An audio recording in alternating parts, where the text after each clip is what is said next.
সোনালী life insurance আন্তর্জাতিক সংবাদ।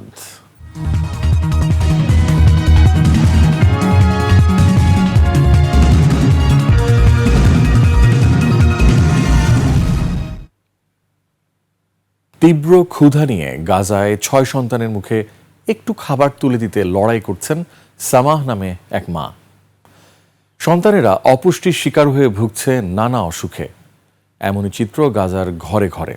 এমনটি জানিয়ে এখনই শিশু ও ঝুঁকিপূর্ণদের রক্ষার তাগিদ দিয়েছে আন্তর্জাতিক সংস্থাগুলো। আফসানা নীলার ডেস্ক রিপোর্ট। শুকনো জিরজিরে কঙ্কালসার শরীর, অপুষ্টি, স্বল্প ওজন আর শারীরিক অসুস্থতা নিয়ে ধুকে ধুকে বেড়ে উঠছে শিশুগুলো।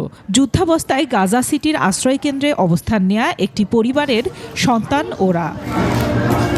শিশুগুলো জানে না কি তাদের অপরাধ। যুদ্ধ তাদের জীবন থেকে কেড়ে নিয়েছে স্বাভাবিক শৈশব, আর এখন খাবারের অভাবে মৃত্যুর কাছাকাছি ওরা।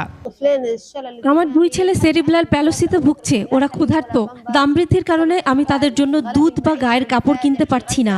আমি স্তন্যপান করাই, নিজে খেতে পাই না, তাই আমার 10 মাস বয়সী সন্তানও অপুষ্টিতে ভুগছে। আমার সন্তানেরা অপুষ্টিতে ভুগে দুর্বল হয়ে পড়ছে দিন দিন।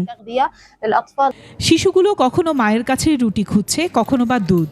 অসহায় মা 6 সন্তানের চাহিদা পূরণে ব্যর্থ হয়ে চোখের পানি ফেলছেন।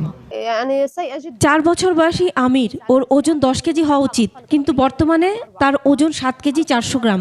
শিশু ইউসুফ যুদ্ধের আগে তার ওজন ছিল 13 কেজি। এখন না খেতে পেয়ে তার ওজন 9 কেজি হয়েছে। তারা রুটি চায়, তাদের আমি রুটি দিতে পারছি না। তাদের বলি নড়াচড়া কম করতে, যেন ক্যালোরি কম খরচ হয়। সন্তানের ভবিষ্যৎ নিয়ে শঙ্কিত এই মা। যুদ্ধের আগে আমি আমার সন্তানদের ফল, দই, মুরগির স্যুপ দিতাম, কেক, বিস্কুট, নরম খাবার, তরমুজ, আম, কলার মতো ফল খাওয়াতাম। যুদ্ধের ফলে সবকিছু ক্ষতিগ্রস্ত। আমার 6 সন্তান আর স্বামী সহ 8 জন আমরা প্রতিদিন খাবারের জন্য তীব্র সংগ্রাম করছি। বিশ্ব স্বাস্থ্য সংস্থা জানিয়েছে, গাজায় গর্ভবতী মহিলা এবং 5 বছরের কম বয়সী শিশুদের সহ সবচেয়ে ঝুঁকিপূর্ণদের মধ্যে অপুষ্টি রোধে এখনই কাজ শুরু না করলে ভয়াবহ পরিস্থিতির সম্মুখীন হবে গাজা। আফসানা নীলা, ডেস্ক রিপোর্ট, 21 টেলিভিশন।